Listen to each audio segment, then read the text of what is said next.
De verdad que se me hace un poco difícil. Recién le decía a Juan, o sea, es que recién le decía a Juan, es muy difícil desconectarse del enchufe de la alabanza. Muy difícil hoy. Yo no sé, Señor, qué pasa hoy, pero hoy está muy difícil desconectarse para poder dar tu palabra. Hoy está difícil, pero vamos a hacerlo.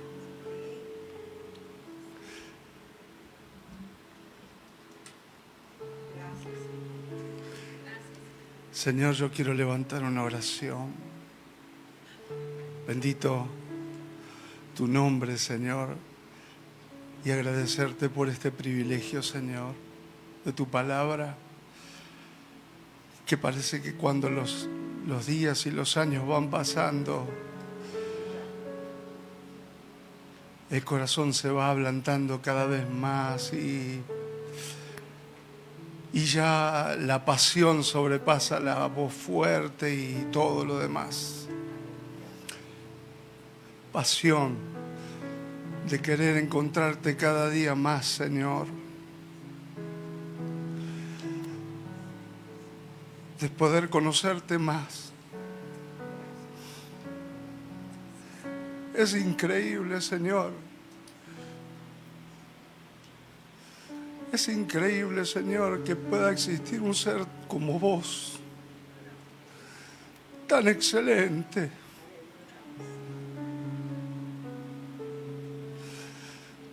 tan fuera de lo normal y de lo común, Señor. Que cada día podamos conocerte más y podamos admirarte más y descubrirte como quien juega a las escondidas, Señor. Como cuando éramos niños, Señor, estar buscándote permanentemente, a ver si te encontramos, a ver si podemos llegar. Gracias. Señor,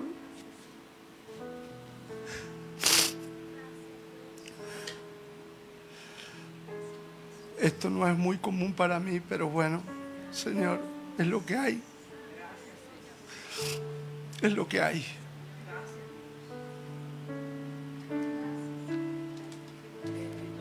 No es muy fácil verme llorar a mí. No es común.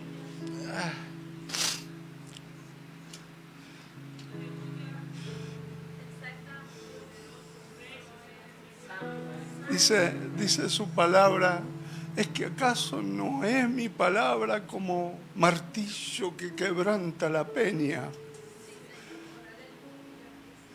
Y cuando tu palabra entra a nuestro corazón, Señor,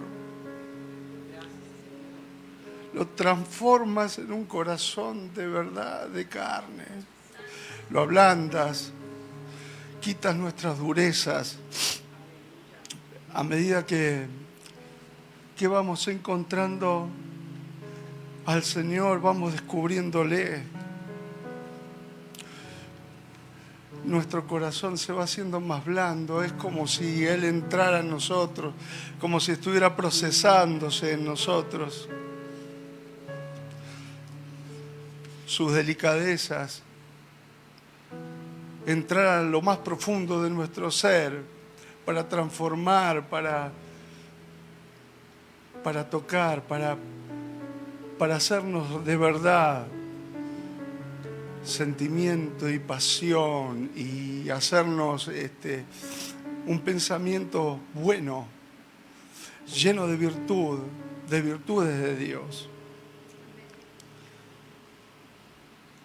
Voy a la palabra en el capítulo 25 del libro de Mateo.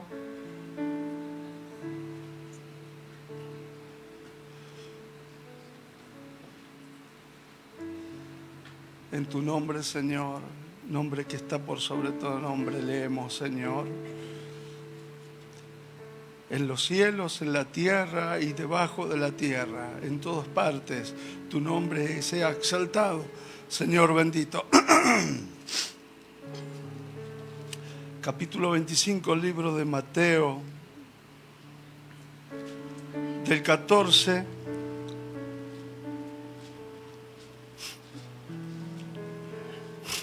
al 30.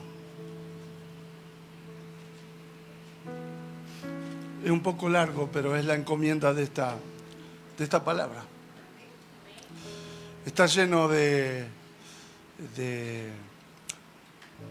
significados, lo que generalmente se llama en la escritura el tecnicismo del diccionario. Aquí tenemos que tener un diccionario para leer para entender esta palabra. Pero aparte de eso, vamos a resaltar la médula del mensaje, porque, como decía el rey David, de meollo será saciada mi alma. Necesitamos la médula de la palabra de Dios, lo central. Eso es lo que sacia nuestra alma y realmente nos rejuvenece, nos pone pum para arriba. Así. Bueno, vamos con la escritura.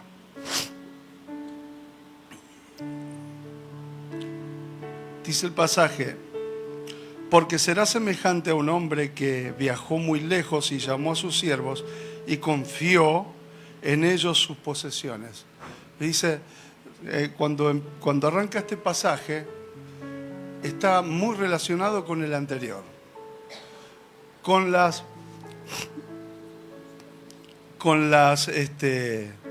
parábola de las mal llamadas vírgenes. En realidad sería doncellas, porque la palabra aquí no es betula, es otra. Entonces sería no de las vírgenes, sino de las doncellas.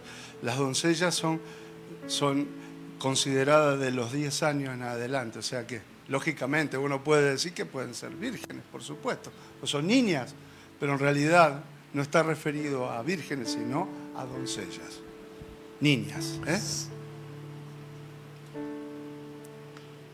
A partir de, exacto, ¿ves? Acá la palabra que se utiliza no es betula, no, sino alma. Alma, son jóvenes a partir de los 10 años en adelante. Así que por ahí ajustamos un poquito los conceptos y nos acercamos más al Señor, porque en realidad Él lo utilizó así. Entonces nosotros tenemos que ajustar la radio y sintonizar bien, ¿cierto? Entonces, está conectado con ese pasaje. Ustedes recuerdan las que eran sensatas y las que eran insensatas. O sea, no sé si en realidad está muy bien ese pasaje así, pero porque niñas de 10 años no se sabe si tienen mucho conocimiento. No sé si me explico. Entonces, por ahí nos cambiaría un poquito la visión, ¿cierto?, del pasaje. Pero está conectado. Y lo que dice aquí, en el 13, que es espectacular, dice: por tanto sean diligentes, y explica sobre el pasaje anterior, está enfocado a la diligencia, a ser rápidos, no tan pensantes, sino ir rapidito a lo bife, ¿vio? Cuando Dios le dice a usted, tienes que hacer esto, o hay que hacer esto otro, sin pensar, correr a la línea, ¿cierto? O sea, rápidos. La palabra diligencia está muy conectada con velar. Velad y orad. ¿Recuerden ese pasaje? Bueno, velad y orad, velad y orad. Entonces, tiene que ver con estar preparados para poder estar atentos allí y ejecutar lo que tengamos que hacer, lo que nos toque. Entonces, ser diligentes, estar presto. Entonces dice así: sean diligentes porque ustedes no saben ni el día ni la hora cuando vendrá el Ben Hadam, el Hijo del Hombre. No saben. O sea que está enfocado a la venida del Señor, ¿verdad? A la venida del Señor. O sea que es también profético. Pero estos son todos tecnicismos de la palabra. Lo que sí nos interesa es lo que hay encerrado allí adentro. Pero vamos a develarlo, porque habla de los talentos. Y entonces el 14 dice: será semejante a un hombre que viajó muy lejos, llamó a sus siervos y confió en ellos sus posesiones. O sea que hay siervos aquí y le confían posesiones que no son meramente terrenales, son posesiones del Señor. O sea, si lo enfocamos a lo espiritual, son posesiones espirituales que tienen visibilidad en lo material, pero son espirituales. Todo lo que Dios nos dio, nuestra parnasá, que es nuestro sustento, también es espiritual, porque usted no ve. Pero fíjese aquí que hay una parte en el pasaje donde Él le entrega la posesión al que tiene cinco, a ver, acá dice, y a uno le dio 5 kikarim, que son talentos, y es una medida de peso equivalente a 100 años de salario, o sea que prácticamente le estaba dando la parnasá. Es más o menos lo que dura una persona viva. Le estaba dando el sustento de su vida. Es muy significativo, ¿verdad? Y a otro le dio 2. Y a otro le dio 1. Y a cada uno acuerdo a sus habilidades. Ahora después vamos a definir todo eso. El que recibió 5 talentos, enseguida salió y lo invirtió y ganó otros 5. Similarmente, el 17, al que le dio 2, ganó otros 2. Pero al que le dio un kikar o un talento, salió y cavó un hoyo en la tierra y escondió el kesef, o sea, la plata, de su amo. Pasado mucho tiempo, el amo de esos sirvientes regresó para ajustar cuentas con ellos. Pasó mucho tiempo, eso es otro detalle que hay que tener en cuenta. Pasó mucho tiempo. A veces nosotros vemos que el Señor se tarda, pero ciertamente se tarda, pero vendrá. Eso sabemos que va a venir. Entonces, y se presentó el que había recibido 5 y trajo los otros 5 y dijo: Adón, Señor, tú me diste 5 talentos y aquí tienes, he ganado otros 5 más. Y le dijo a él su Adón: bien has hecho, siervo bueno y confiable, porque tú has sido fiel con pocas cosas, así que te pondré a cargo de una cantidad grande. Ven y únete al gozo de tu Señor, de tu Adón. También el que había recibido 2 se presentó y dijo: Adón, Señor, tú me diste 2 talentos y aquí tienes, ya gané 2 más. Su amo le dijo: bien has hecho, tú, siervo bueno y confiable, porque tú has sido fiel con pocas cosas, así te pondré a cargo de una cantidad grande. Ven y únete al gozo de tu Adón, de tu Señor. Ahora, el que había recibido un talento, se presentó y dijo: yo sabía que tú eres un hombre duro, que cosechas donde no plantaste, recoges donde no sembraste. Tuve temor, así que fui a esconder el talento en la tierra. Aquí tienes, toma lo que te pertenece. El amo le contestó: tú, siervo malvado y perezoso. Así que tú sabías que yo cosecho donde no he plantado y recojo donde no he sembrado semillas. Entonces debiste haber depositado mi kesef, mi plata, mi dinero, con los banqueros, para que cuando regrese, por lo menos, hubiera recibido los intereses con mi capital. Quítenle el talento y se lo dan al que tiene 10, porque todos los que tienen algo se les dará más, pero a los que tengan para que tengan más que suficiente, pero el que no tiene nada, aún lo que tiene se le quitará. Y cuanto a este sirviente inservible, échenlo en las tinieblas de afuera, donde llorará y crujirán los dientes. Hasta allí. Ya definimos un poquito de lo que era la diligencia. Estar preparado activamente, ser responsable y fiel,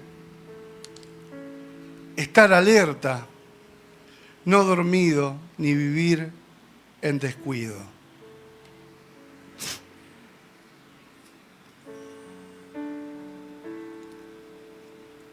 También vimos allí el tema de la capacidad, que Dios le da a cada uno de acuerdo a la capacidad. Imagínense, ustedes tienen 3 artesanos, uno que maneja la madera, otro que maneja la piedra y otro que maneja los metales. Si bien el artesano que hace la piedra es un trabajo quizás un poco más rústico que el que hace los metales y la madera, el que talla madera, por eso Dios no le va a dar un semejante marrón así grandote para tallar, ¿verdad? Entonces, de acuerdo a nuestras necesidades y a nuestro propósito, Dios nos da lo que nosotros necesitamos. Los elementos los recursos van de acuerdo a nuestro propósito y a nuestra capacidad. Dios no nos va a dar más capacidad para ir a hacer ciertas cosas que no van en dirección al propósito, y por eso Dios justamente elige, y como sabe absolutamente todo, elige y sabe bien qué es lo que nos da. Pero lo bueno es que tenemos capacidad para elaborarlo, tenemos capacidad para desarrollarlo. Dios no nos va a dar algo que nos haga daño, sino todo lo contrario, que nos sirva para seguir adelante y cumplir con un propósito que Él ya trazó en nuestra vida. ¿Lo entienden, verdad? Esto parece un poquito técnico, pero es real. Tenemos que definirlo. Tenemos que definirlo. La capacidad tiene que ver con nuestro propósito. Tenemos un propósito personal y tenemos un propósito grupal. Porque nosotros no vivimos fuera de un ecosistema, no somos extraterrestres, que vivimos en Andrómeda. O sea, tenemos gente alrededor con quien tratamos. Entonces tenemos un propósito global también. Vivimos en una iglesia, estamos insertados en una comunidad también. O sea que hay un propósito también con esa gente que está a nuestro alrededor. Y es muy importante, porque eso también tiene que ver con los recursos que Dios nos ha dado. Son esos talentos. Los talentos son recursos que Dios nos da. Salud, dinero, revelación. ¿Qué hacemos con la palabra? Eso hay que ponerlo a andar. Cuando nosotros conocemos al Señor, eso es una revelación y nosotros debemos compartirla, ¿verdad? Entonces, fíjense, los 2 primeros señores, estos siervos que estaban adelante, que fueron alabados de la misma forma, tanto el que multiplicó por 5 como el que multiplicó por 2. O sea, que duplicó tanto el que tenía 5 y llegó a tener 10 como el que tenía 2 y pasó a tener 4, ¿verdad? Los 2 fueron alabados de la misma forma. Los 2 tenían diferencias en capacidades. Los 2 tenían recursos diferentes. Y los 2 fueron alabados. Pero el último no. El último, ¿qué hizo? De primeras, fue y cavó. Porque dijo, voy a perder. Yo si comparto esto, si lo pongo a trabajar, lo voy a perder. Ya automáticamente perdió antes de arrancar.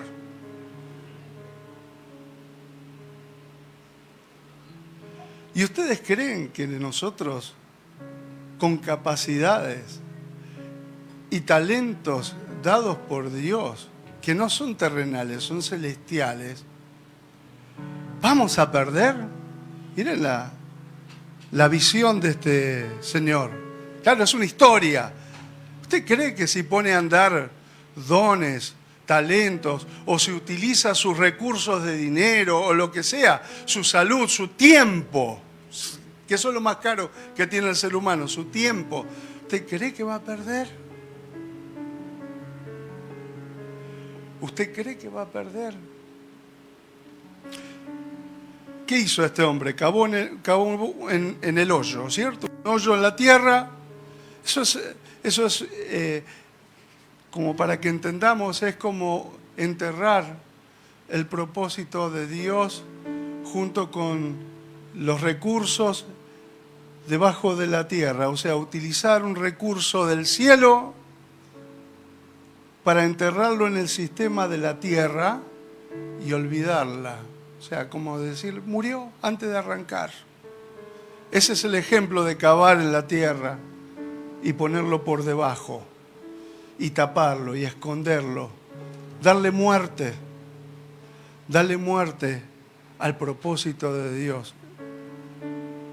Fíjense qué mala decisión de este hombre, qué forma tan errada de mirar. Entonces, cuando nosotros vemos eso está visto como una negligencia en el cielo. ¿Por qué? Porque la pasividad de no poner a andar, porque el hombre no es que lo puso el don ese o el talento, el dinero, sus recursos, llámenle como ustedes quieran, no es que lo puso a andar mal, directamente no lo puso, lo escondió. O sea, ¿qué hizo? Un uso pasivo. No sé si ustedes recuerdan un pasaje que dice, saber hacer lo bueno y no hacerlo es contado por transgresión, ¿o no? O sea, ser bueno y portarte mal está contado como por transgresión. O no portarte de ninguna forma. O como hacemos a veces, que no nos gusta algo y entonces anulamos, ¿cierto? Anulamos. Yo no sé cuál de las dos cosas es más muerte, si anular a alguien o portarte mal con alguien. No sé qué es peor. No sé qué es peor, de verdad. Bueno, en este caso este señor dijo, bueno, voy a perder. Hay como un rasgo de egoísmo, ¿verdad? Detrás de eso. Voy a perder, lo quiero para mí. Esto es, porque si no, después no lo voy a poder dar. Como si alguien supiera hacer algo y puede sobresalir en eso, y entonces no lo divulga, no lo enseña. ¿Viste? Entonces lo esconde. Da una imagen así, ¿verdad? Pero el Señor va a volver.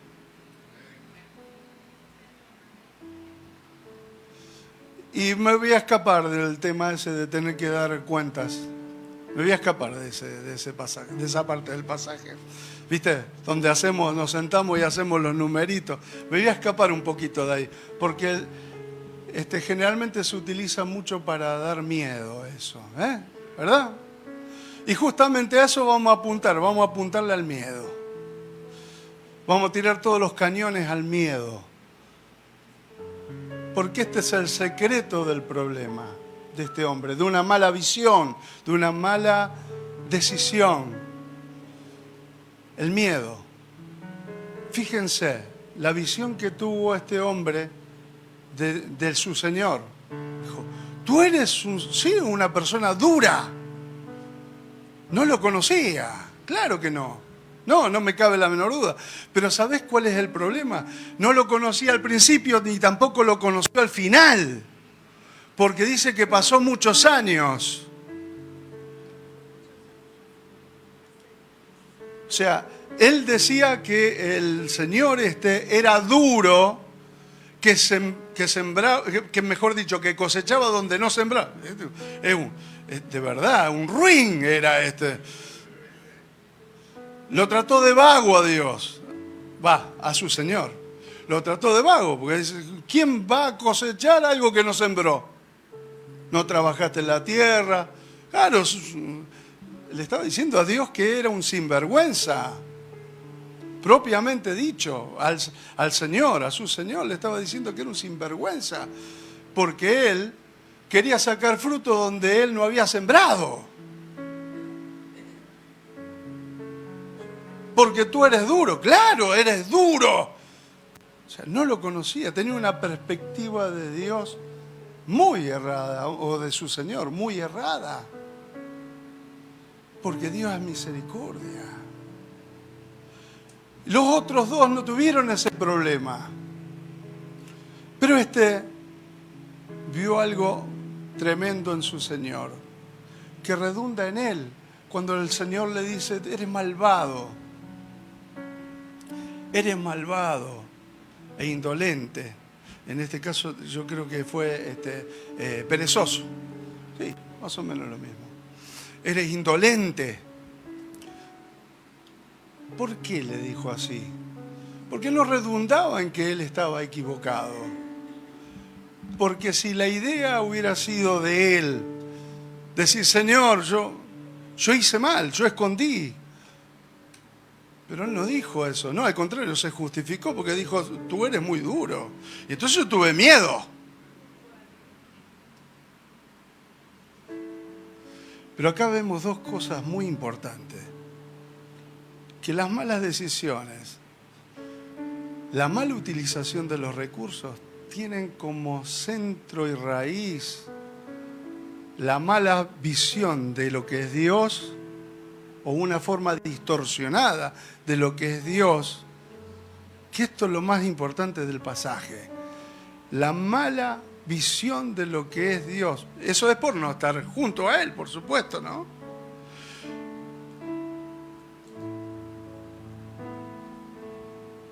Y nosotros podemos ver allí, hay una regla que se llama, una ley que se llama la ley del espejo. ¿Vieron cuando ustedes ven algo que no les gusta en otra persona? En realidad lo que no les está gustando es algo que hay adentro de ustedes. Y lo dice bien claro la Escritura. En vez de ver la paja en el ojo ajeno, mira la viga que está en el tuyo. O sea, lo que vos estás viendo como paja en el ojo es la viga que está dentro tuyo, que en realidad es la que te molesta. Es la que te hace doler. O sea, vos lo estás viendo en el espejo, en el reflejo de las personas. Entonces, fíjate vos, si esto es lo que ocurre entre Dios y nosotros, que vemos a Dios distorsionado, ¿cómo va a estar nuestra relación entre nosotros?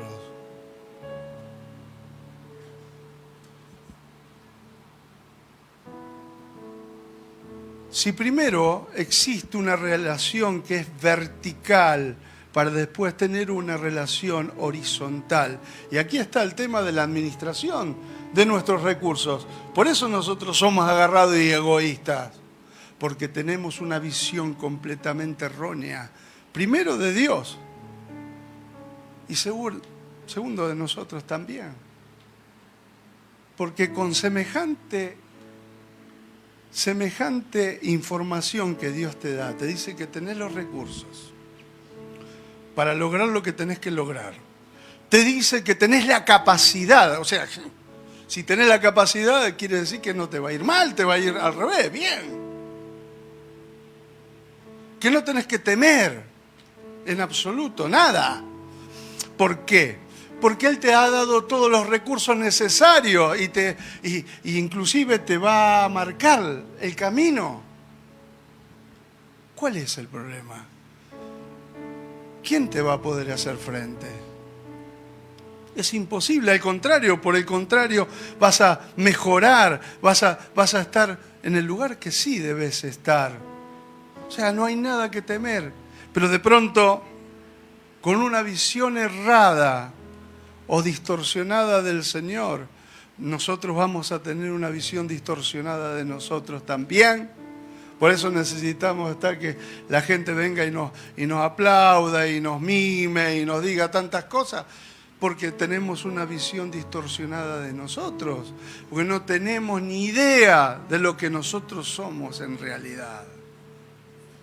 Porque Dios, ¿qué dice? que nosotros somos... Claro, real.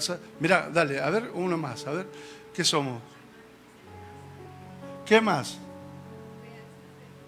Real sacerdocio, nación santa, somos... ¿Qué más?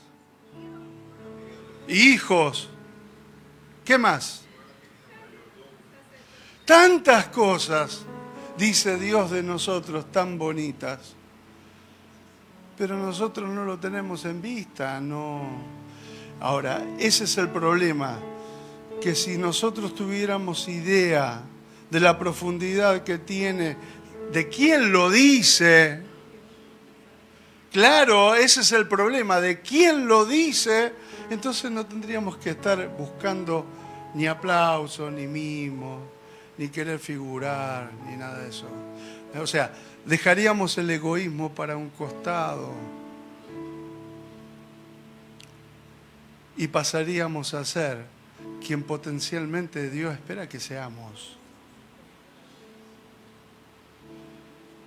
El miedo. El miedo tiene una facultad. Si nosotros estamos en peligro, el miedo ¿qué hace? Nos cuida, ¿cierto? Nos cuida, nos pone alerta, ¿cierto? ¿No es así? Si usted está en una cornisa, en un edificio que no tiene baranda, lógico que tenga miedo. Pero si está en el piso y no hay nada de peligro a su alrededor, ¿por qué tener miedo? Y a veces nosotros tenemos ese problema. Tenemos miedo antes de arrancar, no sabemos ni con qué nos vamos a enfrentar y ya tenemos miedo. No voy a hablar de la cobardía, ¿eh? De verdad, porque ese es otro tema.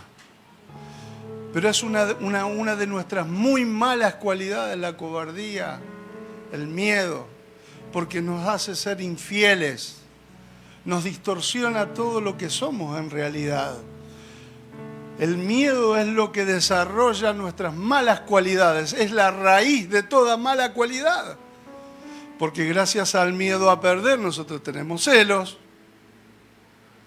gracias al miedo a ir hacia adelante perdemos oportunidades y usamos de cobardía. Pero Dios no nos ha dado espíritu de temor, en realidad de miedo, ¿cierto? De miedo, en realidad es miedo, no temor, porque temor está más asociado al temor reverente a Dios, ¿cierto? Porque cada vez que conozco más al Señor temo de no ofenderle. ¿Por qué? Porque lo admiro, porque lo aprecio más y más y más y más. Entonces, más que temor diríamos miedo. Tenemos miedo a perder un lugar y entonces no traemos a otros, porque puede ser mejor que yo, lo puede hacer mejor que yo, me puede sacar el lugar, me puede sacar el puesto. En el trabajo es muy común eso. ¿Cómo le voy a enseñar yo, que hace 30.000 años que estoy dentro de un lugar, en un lugar de servicio, cómo le voy a enseñar yo los secretos del trabajo? No puedo, ¿cierto? Porque me va a pisar la espalda y me van a correr a mí. ¿No es cierto? Son nuestras muy malas cualidades. Es más, tratamos de echarle flit, ¿viste? Le echamos, ¿viste? Y cuando se nos arrima, dice, che, ¿cómo se hace esto? Y le echamos flit, ¿viste? ¿Qué sé yo? Y entonces, y son nuestras malas cualidades que tienen como raíz central el miedo. El miedo. Yo me acuerdo que había un hombre que me decía, un compañero, me decía, no le enseñe todas las cosas a todo el mundo porque ¿sabe cuál es el problema? ¿Sabe cuál es el problema? No le enseñe todas las cosas. Vos tenés que enseñar hasta ahí. Y después de ahí, bueno, que se arreglen, que ellos puedan. Entonces, pero no es así. Dios nos ha dado recursos para darlos. Es más, nuestros recursos, si hay alguien que canta bonito y compone muy bonito, ¿a ustedes no les gusta estar al lado de alguien así, escucharlo? ¿No les gusta? ¿Y qué pasa si ese agarra y se guarda en el bolsillo? No lo puede disfrutar, los demás no lo pueden disfrutar. Si alguien tiene un talento tan grande para los deportes, vos ves y vos decís, bueno, es un superhombre porque hace cosas que otro no hace y lo admirás. Ahora, si el tipo ese se guarda sus dotes hermosos que tiene, los guarda, ¿qué hace? Uno lo puede disfrutar, no puedes percibir que hay algo más detrás de eso. Y en realidad a quien estamos disfrutando es una cualidad de Dios en los talentos. Porque fíjense que esto no es nuestro, nos lo dio Él, es algo de Dios. Y no lo podemos retener, no lo podemos guardar, no podemos tenerlo allí, escondido. No podemos darle muerte a nuestro propósito. No podemos, tenemos que ponerlo a andar. No importa que no nos salga muy bien al principio, pero Dios dice que tenemos la capacidad para llevarlo adelante y que esto no muera. Al revés, que se multiplique y que funcione, porque justamente de eso se trata, ser fiel a lo que Dios nos dio.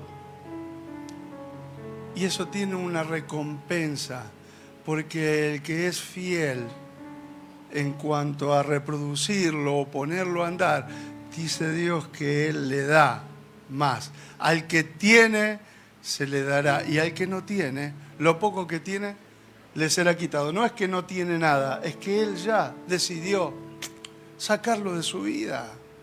No es que no tenga, lo tiene. Dios le dio uno. Pero ¿Él qué hizo? Lo corrió de su vida. Lo anuló. Lo anuló. Nosotros tenemos que aprender a no mirarnos tanto si hay otro que lo hace mejor o no tan mejor. Esto desde el punto de vista humano, aquí. Porque en realidad nadie hace las cosas mejor que otro. Cada uno tiene lo que tiene que aportar. Cada uno tiene que aportar lo suyo.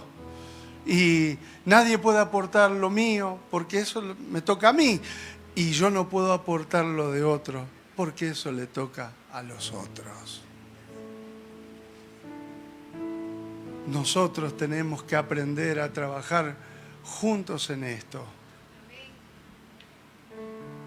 A hacer nuestros aportes. El que gobierna, que gobierne. El que administre. El que tiene que abrir la boca y hablar, que hable. Porque Dios se la va a llenar de palabras su boca. El que tiene que cantar debe de cantar, no debe callarse. No importa. Se mejorará más adelante si la cosa no sale tan bonita. No seamos tan rigurosos con nosotros mismos. No boicoteemos las cosas bonitas que Dios nos regaló. Tiremos a un costado el miedo. Porque el que se fija si alguien pone más que otro, qué sé yo, no sé. Hay tantas locuras en el ser humano. Yo le puedo asegurar, podría hacer una lista tan grande. Sería, si fuera un pergamino, tendríamos que estar pasándolo con motorcito de un lado para el otro para escribir la cantidad de locuras que se nos pueden ocurrir como malas cualidades. Fíjense que hasta el apóstol Pablo dijo cosas semejantes a esta. Pues dice, esto sigue, yo tengo para seguir hablando, tengo para seguir escribiendo, pero cosas semejantes a esta también. Dice. O sea, te enumero unas cuantas, pero cosas semejantes a esta quiere decir las que se te ocurran. Todas.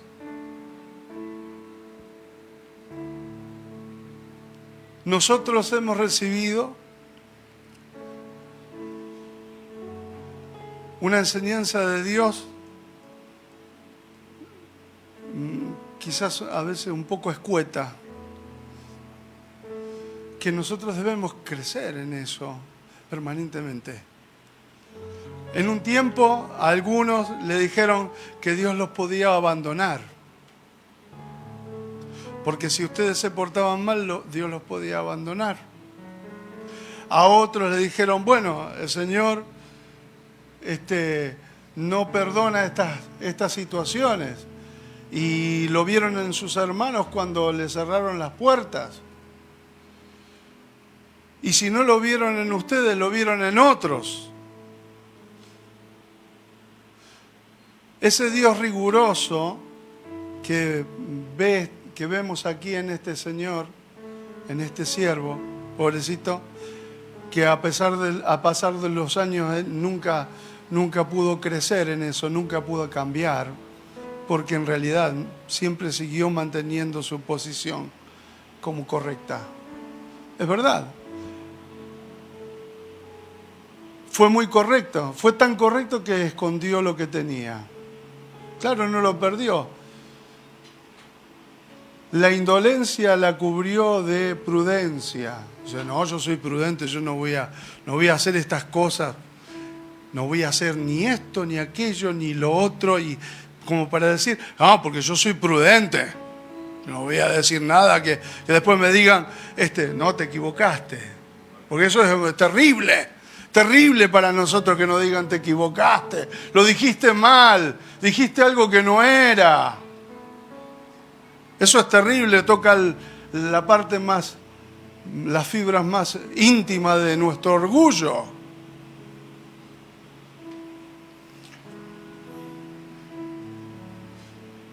Esconderlo como prudente.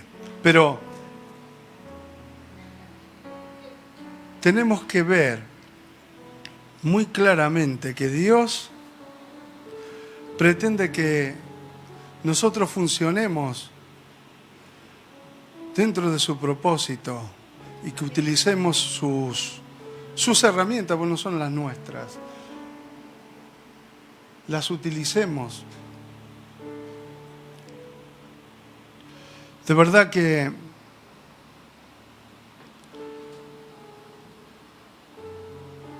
el miedo tiene que ser erradicado de nosotros. El miedo tiene que ser erradicado de nosotros. Y la única forma es que nos acerquemos al Señor. Que sepamos realmente que Dios está con nosotros. Porque muchas veces lo decimos. Pero cuando el fuego nos quema los piecitos, salimos diciendo, ¿dónde está el Señor? Y no entendemos que Él está muy cerca. Hoy tuvimos no todos los días son iguales, pero hoy medio como que pudimos conectar de una forma diferente con el Señor, ¿verdad? No sé si a usted le pasó, les pareció, o a mí me pareció, pero a mí me costó arrancar. Es más, todavía me está costando decir algunas cosas, sí, porque es que Dios siempre está. El problema es que nosotros no conectamos con Él. Dios siempre está, pero nuestro cascarón es tan grande y tan fuerte que no nos permite conectar con Él. Ese es el problema.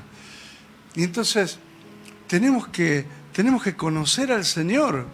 Ustedes fíjense, hay un pasaje en el libro de Juan que dice, y quiero que vaya viendo usted encontró en la Biblia no en la Biblia, sino en las enseñanzas de muchas personas que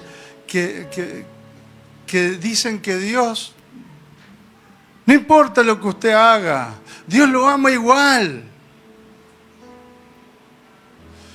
Cuando en el libro de Juan dice, yo amo a los que me aman y guardan mis mandamientos. ¿Es lo mismo? No importa lo que hagas. O sea que si vos lo amás al Señor, Él te ama. Ahora, ¿cómo vas a amar a alguien que no conoces? O que conoces distorsionadamente. ¿Cómo vas a amar a un ruin como ese? Fíjate vos. Alguien que te demanda ni siquiera que te dio algo como para que vos puedas arrancar. Y te dice, ¡ay, me tenés que dar todo! ¡Usurero! ¿Cómo vas a amar a un usurero? ¿Cómo vas a amar a un ser así? No se puede amar. Ahora, ¿cómo vas a amar a tu hermano si el amor, o a tus semejantes, si el amor no es humano, es de Dios? ¿Cómo vas a amar? No tenés que darle. A lo mejor querés hacerlo, querés honrarlo, pero eso no va a ser amor. Querés quedar bien con él, fenómeno, pero no es amor. Vas a querer proteger o lo que sea, lo que se te dé la gana ahí en ese momento, lo que sientas, pero no es amor, porque a lo mejor eso no lo necesita. Y el amor te dice que es un abanico muy grande que tiene las virtudes, especialmente de la misericordia de Dios. Y la misericordia a veces se muestra con un freno y a veces se muestra con un empujón cuando lo necesitas. ¿Viste? Entonces, el amor, primero lo tenemos que adquirir de Dios. Por eso digo que la relación primero es vertical y después es horizontal. Claro, ¿cómo voy yo a amar a alguien que no conozco? Tengo que conocerle. Tengo que aprender a amar. Claro, si yo conozco una virtud de Dios conmigo, que se manifiesta hacia mí de una forma extraordinaria, que yo no lo esperaba, si en lugar de un juicio, cuando yo voy a Él, encuentro la misericordia, encuentro la bondad, yo digo, ¿qué? Claro, si yo me merecía lo otro, pero Él me dio esto, que no lo merecía, que al contrario, yo merecía todo lo contrario a lo que Él me dio. Entonces, cuando yo empiezo a ver esas manifestaciones, empiezo a conocer a Dios. Empiezo a ver que Él no es ruin. Empiezo a entender cómo es Él en realidad. Y aprendo a amarle. A Dios se aprende a amarle. Porque si no lo descubrís, si no como los niños, si no jugás a las escondidas con Él, nunca le vas a descubrir. Nunca. Y Él siempre se está escondiendo. Nosotros usamos un texto muy fuerte. Decimos, todas las cosas me ayudan a bien a los que aman a Dios. ¿Sabes qué significa eso? Que tanto lo bueno como lo malo te van a ayudar a bien. O sea, lo que te parezca muy bueno y muy malo. Y que todos, por lo que si me ayudan a bien, entonces teóricamente vienen de Él. Tanto lo bueno como lo malo, como dijo Job. Job dijo bien claro, recibimos lo bueno del Señor, no vamos a recibir lo malo. No vamos a recibir lo malo. O sea, lo que nos parece desfavorable. Tenemos que conocer al Señor. Tenemos que conocer bien al Señor. Porque si no, no sabemos a quién vamos a adorar. Algunos creen que Dios es un hermano mayor que uno le tira el brazo arriba al hombro. Dice, mi amiguito. No sé qué es eso. Para mí Dios es mucho más que eso. Que un amiguito. Que alguien que me salva las papas cuando me están quemando. Y sale olor a quemado a cada rato. Es más que alguien que pasa conmigo por el fuego. Es alguien que hace, si yo tengo que pasar por el fuego, es alguien que hace el fuego. ¿Sabes por qué? Porque voy a brillar como las estrellas a perpetuidad después de eso.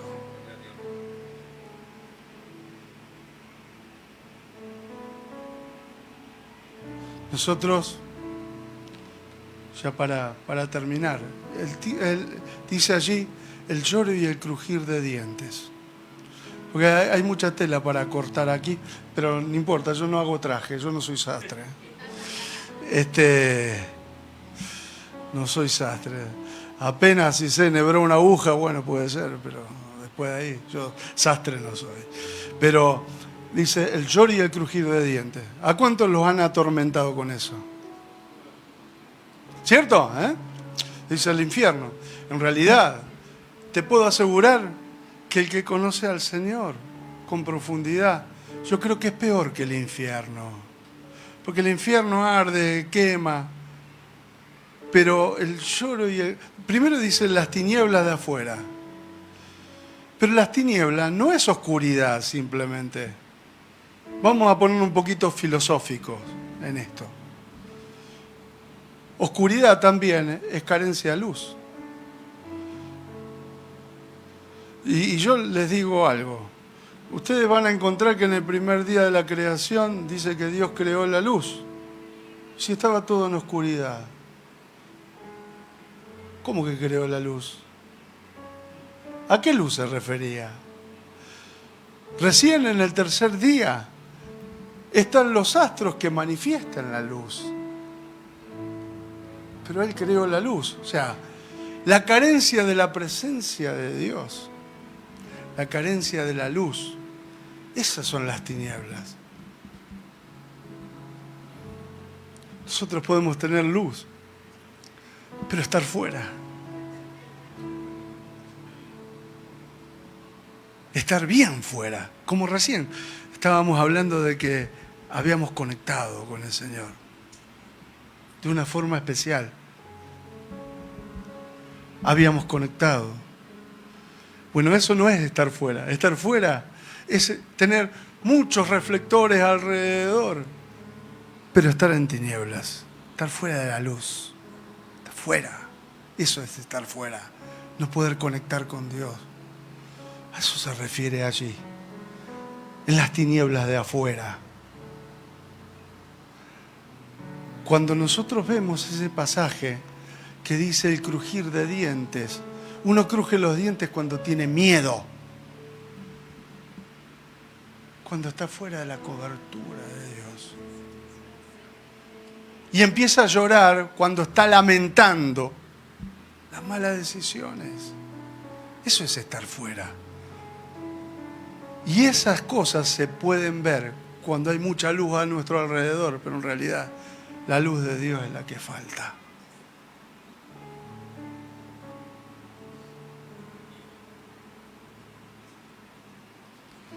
No estoy disfrazando un infierno, el que cree en el infierno, y si le parece que es un buen motivo para hacer las cosas, pues si a usted le sirve eso, está fenómeno, no hay problema, está bárbaro. A mí no me sirve, yo no le tengo miedo al infierno.